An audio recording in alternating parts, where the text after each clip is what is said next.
I want to get into. I don't know. I don't know if you want to get.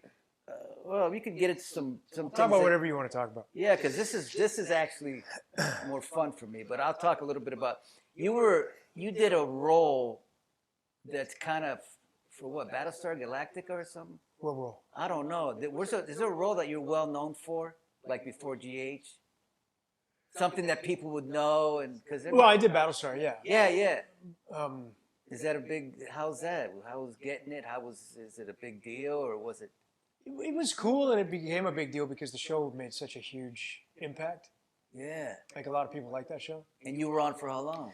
I was only on for like 3 years, 4 years. 3 years? Yeah, but it was like 12 episodes spread out over 3 years, and then it was one of the first series to actually do a web series version. Oh, wow. So the fourth season, was it the fourth season? They either did 5 seasons and I died in the fourth, or they did 4 seasons and I died in the third. I can't remember.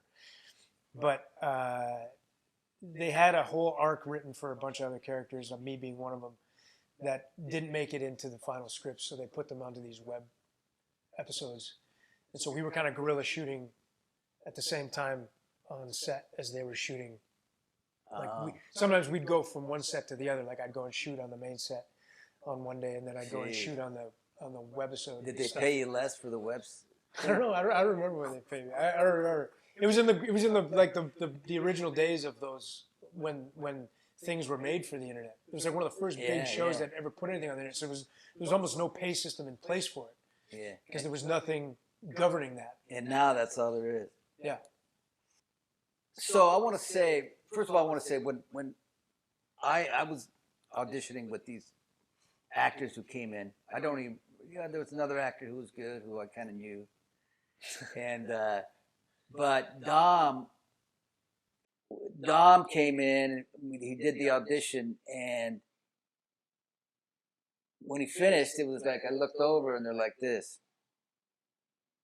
Because he was so strong, deep, he knew how to act, he had it all going. Plus, he looked like me enough, really good. I mean, he looked I looked more like his uncle or brother than his father, but he was just great. And he came in and he made this character his own. And we had, one of my favorite storylines is when he was a detective, but I didn't know he was a detective. And I hired him to work for me, and then I find out he's a rat. But Dom doesn't like to say he was a rat. Dom likes to say he was doing his job.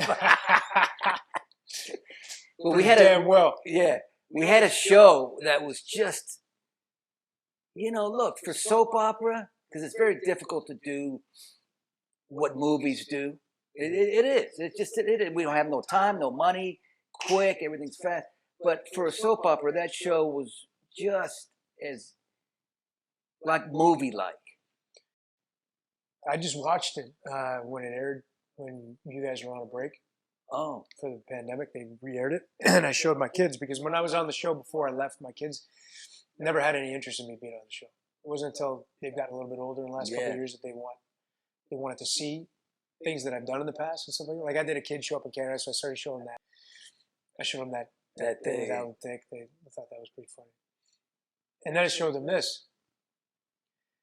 And all the quiet, oh my God, Dad, so he's your dad? Yeah, but I'm like, he says, no, he's my dad. And I don't know, he's my dad. And just rewatching it again, it was so, it gave me chills, man. And I don't know why, I don't watch stuff that I've done and get chills. The story, the whole thing. But the whole thing was great. The way they juxtaposed it with the christening. Yeah. And the way it kept coming back to us at your house. And I don't know, man. That was probably one of my proudest moments. I've never worked as hard to get anywhere as I did to try and get to LA as an actor, Yeah. That was one of my goals in life, was like, I want to be in LA as an actor, And when the audition came along for this, that was in the audition. That was the audition scene, wasn't it? I don't remember. I'm pretty sure that was the audition scene. But it was. I remember walking in and they had like the badge and the gun, and they said, you can use these if you want to. They're here for you. And honestly, I don't remember if I used them or not, but I'm pretty sure that was the scene. And you just hope when you do it for real that it's going to be as good as you. And it felt real, man. Yeah, it did. I don't know. Whenever we do stuff, it just feels real. And then watching it, it felt good. And then watching it 10 years later, I can't believe how good it still felt watching It's 10 years? 10 years later. Yeah. Now, I want to talk about anxiety. I got anxiety sitting here talking to you. First time I saw you have anxiety was after your mom passed away. And I think we were in the makeup room. You came to me and you said, I had anxiety, it was bad because you couldn't. I mean, that must have been, look, I know when Paula got cancer, I already had anxiety, and she got thyroid cancer, and it threw me over. Not as bad as this last anxiety, but it was about. Is that when I saw you in the parking lot? Yeah. No, that was the bad anxiety. That was before that. Yeah, that was the bad anxiety. This was before. This was a while ago, like 4 years ago or so. And I can't imagine what it would be like for you to lose your mom. I mean, where did that how your mom passed away? How long after that did you have that anxiety that was? You want me to talk about this stuff now? Oh man. Well, the whole thing happened so fast, with my mom. I know it did happen fast. Really fast. And I still remember the last day I talked to her. It was just, she couldn't catch her breath, Yeah. And but you were able to say bye. No, I wasn't able to say bye. Oh. No. She was alive, but she was unconscious. She was in a coma. So I said goodbye to her. But not, yeah. But my last conversation with her, I didn't think was going to be my last conversation with her. Wow. So she went to the hospital in July, and she passed away in August. And there wasn't really any sign of anything being wrong before that. So I think I always had a bit of anxiety before that. Oh, you did? Yeah, I think I've always had a little bit, not much, Yeah. Like a little bit, but always felt I can handle it, I know, that's the Or thing. like you don't even really know what it is. Yeah. It's so minor, or you don't even have the verbiage to describe it because. But your anxiety, you're able to get rid of it pretty fast. No. See, this is the thing. Like, Really? I don't think. Well, what do you mean? Like an acute bout of it, or like what you carry with you every day? Like the anxiety that I had for forever, I was able to, except for when Paula had cancer. That one lasted about 2 months, but usually a couple of hours I'm good, or a half hour I'm good. This last one during the pandemic, 24/7, not good for 4 months. It was, but when you get to it to be that bad, I think nothing's going to help you except professional help. Right. I just, people said to me, meditate. So I meditated, I worked out, didn't do yoga, but I did everything you could do. So what I'm asking you is did you have the kind of anxiety that did not go away day to day, or it went away in a day, or? I had I'd have really intense. And let me stop you right there, because Dominic, I just want to say this because this was kind of cool what Dom said. Dominic didn't really want to do State of Mind because he felt like, and I'm getting chills. So this interview is, I'm telling you, it's fantastic, man. Yeah, it is. It's just so much information and so vulnerable and great. But he didn't want to do it because he didn't feel like he had enough to say, in a sense, about mental illness. And the truth is, he has a ton to say, and that's the beauty of it. Okay, go ahead. So the anxiety, did it stay with you day to day? Well, I remember the first thing that hit me, like after my mom died.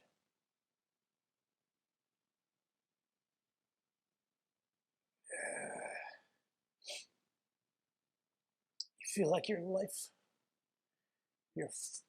force has been ripped out of you. You know, like whatever this is, you don't even know it exists, man, until it happens, you know. And then all of a sudden, you like the person that gave you life, you know, that created you, isn't there anymore. You know what I mean? Yeah, jeez. And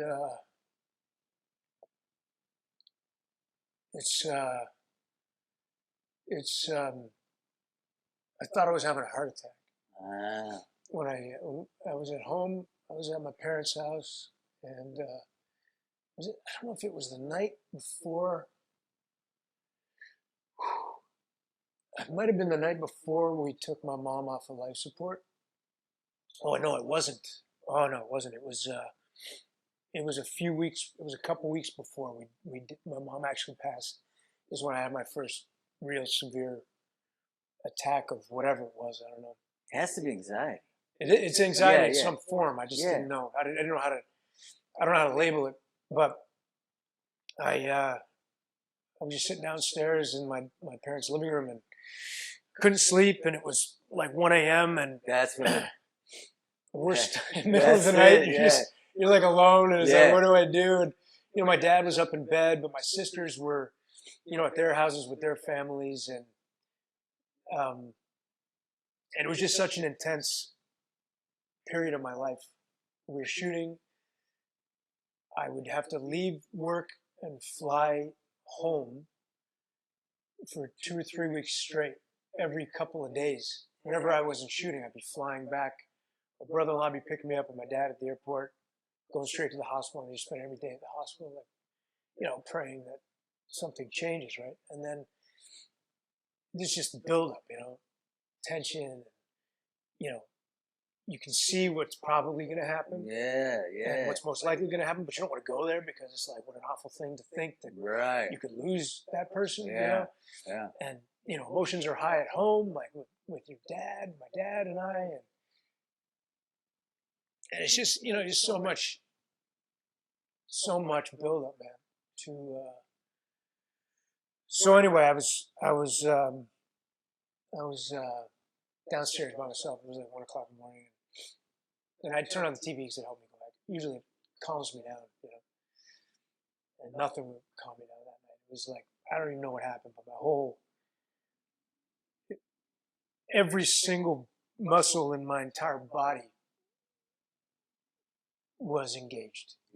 All at once. And then all through my chest was just like vibrating, like, and I don't like talking about it because you don't want to feel like, you don't want to feel that way ever again, you know?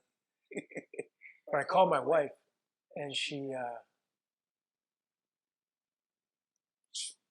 probably one of the best people I've ever met in my entire life, man. She's like Paula is to you. Fuck you, man. This is great. No, it's not. What are you gonna do with all this? I've always felt like the relationship you have with Paula is very similar to the one I have with Linda, you know. And you and I would talk about the things that our needs and wants, you know, and we'd sometimes handle them in the same way, and then we'd have to tell each other how to do it next time, but maybe you'll have more luck or something, you know. And I called her, and she's like, okay. She's like, you're probably just having an anxiety attack or a really bad panic attack. She's like, just imagine there's a warm light, and it's coming down from the sky, and it's coming right into your head, and it's going all the way through your body and to your feet and rooting you to the ground. And just focus on that. and I was like laying like this on the couch at the moment she was telling me that, like trying to find any position of comfort, you know what I mean? Right. That would possibly make my body go back to normal. Right, You know? right. And it was just her words, man. Yeah, it's the calmness of the voice that calms us down, and she is like Paula in that way for you, because that's the way, you know, Paula is. I want to just, before we end this, I want to say one thing. The beginning of the pandemic, I was actually doing fine, and Dominic calls me and he said he had an anxiety attack, and he was crying and emotional, and I talked him down, or at least I tried to. Yeah, you did. You told me. Yeah. You totally did. From the point at which I called you, I was at. Exactly. And to the point where we ended the conversation, I felt almost like an asshole for calling you.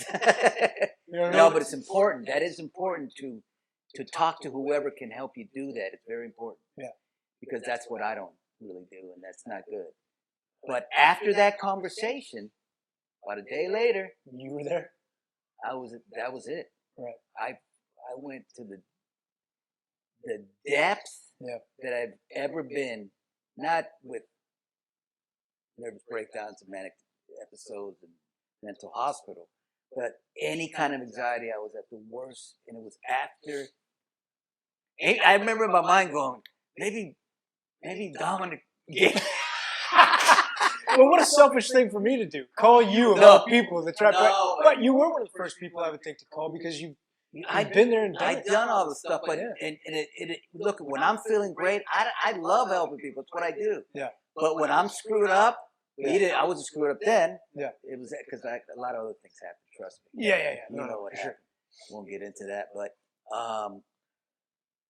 it was amazing that we both went from you had and then I had it, but mine wasn't going away. So.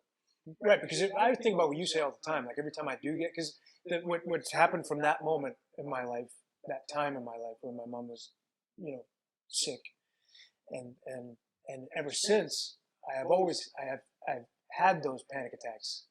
I never really remember having them before. Yeah. And so now that I've started to have those things, but talking to people did help. Like I did get into therapy, and that did help a lot. That's good to know. And at the beginning of the pandemic as well, I had not just that day when I called you, there was another few days where I was just, I'd be awake on the couch at 5 a.m. Yeah. And the TV would be on, and my wife would come in and she's like, "What are you doing?" Just, I didn't know what to do with myself. Yeah. And it was just another version of this, right? But it's a good thing to talk about that you've been going to therapy, that you went to therapy, and it's important to do all that. Like I said before, even though if you're as bad as I was, it doesn't seem to work. You still got to go to therapy. You still got to meditate. You still got to work out. Because can you imagine not doing that? No, it's all the stuff that you do when you're feeling good. Right. That helps you feel good for longer. Exactly. All right, look, we've talked a lot, and this has been... It's like you just wanted to get me to cry so we can end it. It's good therapy. It is good therapy. It is good therapy. Yeah. It's been I'm going to say it's been an honor having Dominic, not just because, I use him because he's popular and he's going to bring me more views, but because I didn't know this interview was going to turn out like this. I thought it would be good, really good, but I didn't think it was going to be so insightful. And that's because of who Dominic is and who we are together. It is almost like father-son in that way. And so anyway. When not talking to you, I feel it's more brothers. Yeah, I know. It is more brothers. Than I do, especially because, well, you're so old.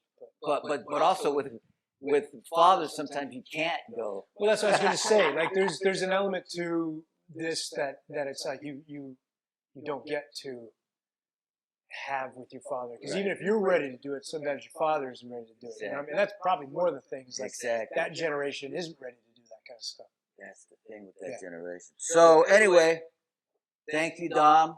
Thank you, buddy.